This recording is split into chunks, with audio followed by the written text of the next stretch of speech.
os pacientes do NEPS, eles sofrem preconceito na sociedade? Muito, da própria família, dos amigos. E quando alguém tenta suicídio, o que, que a gente percebe? O dia a dia dessa pessoa muda, né? Normalmente, assim, os amigos se afastam, sobretudo os colegas de trabalho se afastam. Só permanece aqueles amigos que já são amigos que acompanham aquela pessoa há muito tempo na sua vida. O núcleo familiar, ele fica muito desestruturado, muitas vezes, porque, assim, estar com alguém que tentou suicídio, muitas vezes para a família, estar com alguém com que elas não vão saber lidar muito bem, né? Então, a família, é difícil para a família fazer isso, então precisa buscar apoio para saber como lidar com isso, mas normalmente sofre-se um preconceito, porque você tentou romper com a vida, né?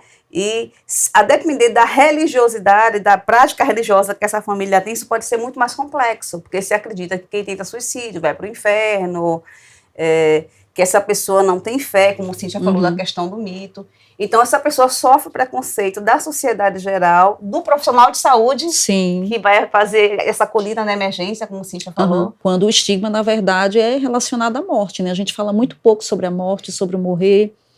Então, não é difícil falar sobre esses processos, né? Não só na questão, né, do comportamento suicida, mas em outras situações assim de saúde. Então, que a gente começa a falar, inclusive, sobre paliação, né? Alguém me perguntou essa semana, eu não lembro, eu acho que foi ontem na sala de aula, se trabalhar com a prevenção do suicídio era uma forma de paliação. Eu disse, se você for pensar em oferecer meios de que aquela pessoa possa viver com mais qualidade aquilo que traz sofrimento para ela, então sim, está se falando de uma forma de paliação. Então... No caso da família, tem também sempre um receio, né? Você fica sempre num receio se a pessoa pode vir a tentar novamente, né? Quando a pessoa... Isso é uma questão até de estudos, né? Científicos. Uma pessoa que tenta suicídio a primeira vez, ela vai aumentar 30% a chance de tentar a segunda. Quando ela tenta a segunda, ela aumenta 45% a chance de tentar a terceira. Quanto mais tentativa de suicídio você tem, aumenta a possibilidade de você tentar. Sobretudo nos primeiros 30 dias. Muitas vezes a pessoa tenta o suicídio e fala, eu não vou fazer mais isso. Aí a família leva para casa e diz, não, ele prometeu, ele não vai fazer. Só que esses 30 dias após a tentativa é o momento mais delicado para que a pessoa tente novamente. Porque ela fala para a família que não vai tentar, ela está bem, mas na verdade é um bem onde ela está ali maquinando como é que ela vai fazer o desfecho fatal.